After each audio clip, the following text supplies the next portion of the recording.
All right, first graders, here's part 3 of writing your story.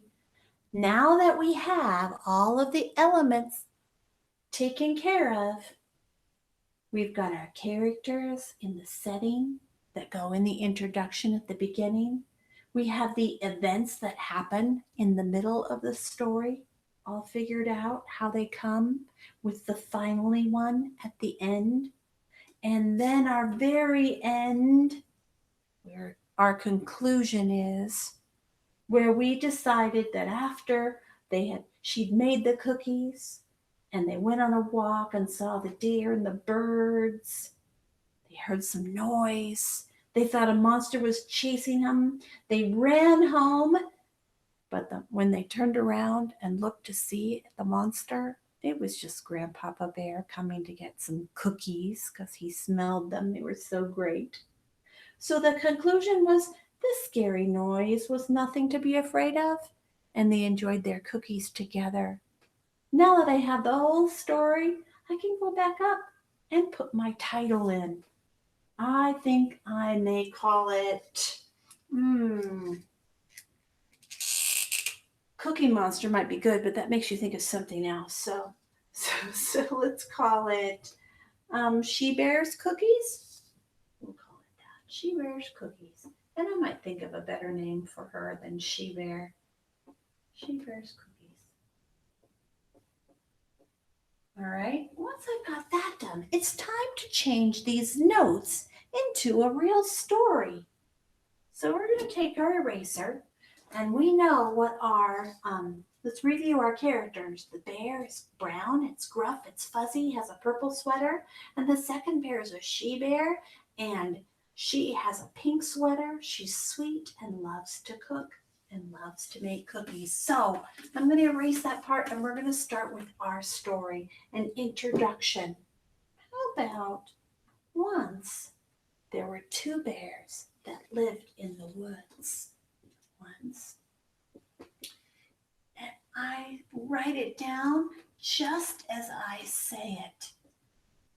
Two bears who lived in the woods. One was a gruffy bear.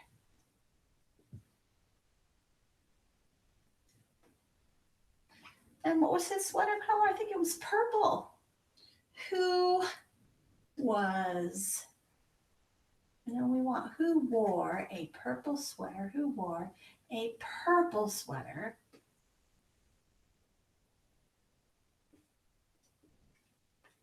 The other was a she bear who loved to cook cookies.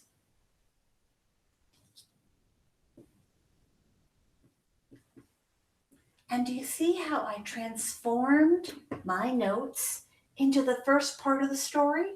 Now I'm ready for the second part, the events of the story. First, then, next, and I'm going to move these back out of my way so I have more room to write. All right, so the she bear is going to make cookies. One day, she bear got up early to make cookies.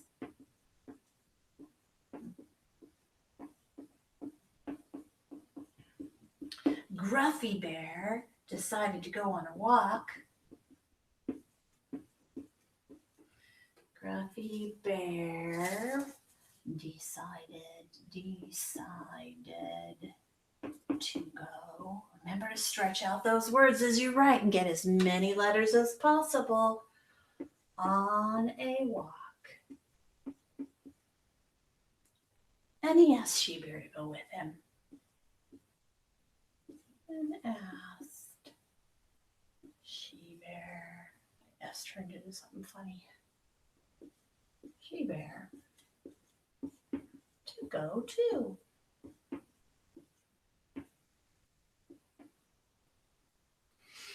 And remember, they saw the deer and the bird. So as they walked, they saw deer and heard birds. But then, right? This next part right here, what's going to happen next? We got to make something happen that's exciting using our imagination. Then they heard a big noise. They heard a big noise.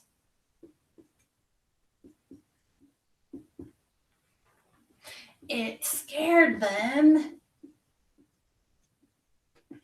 So they ran home.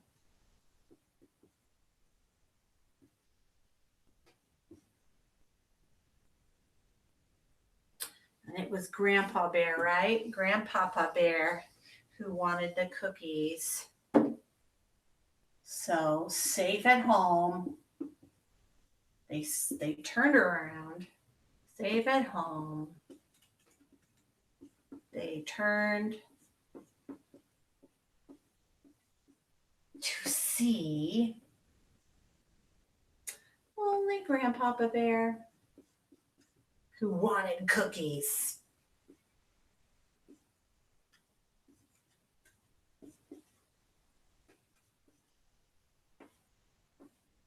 And he wanted them because he smelled them. So let's put that in there too.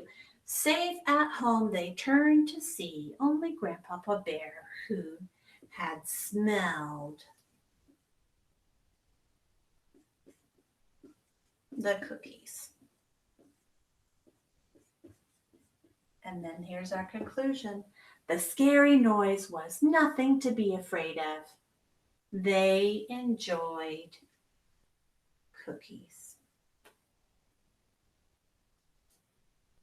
And there's our story. We started out with just a picture of our characters and where the setting was. And that helped us with our introduction as we introduced them. And then we started the events of our story and ended coming down and concluding everything and tying everything up really nicely. And they got to enjoy their cookies because they knew that that big scary noise wasn't something to be scared of, afraid of. So you try your story now or finish writing it or going back and seeing if you can get those in your story to make it a great story. Remember to use your imagination. It'll make a great, great story.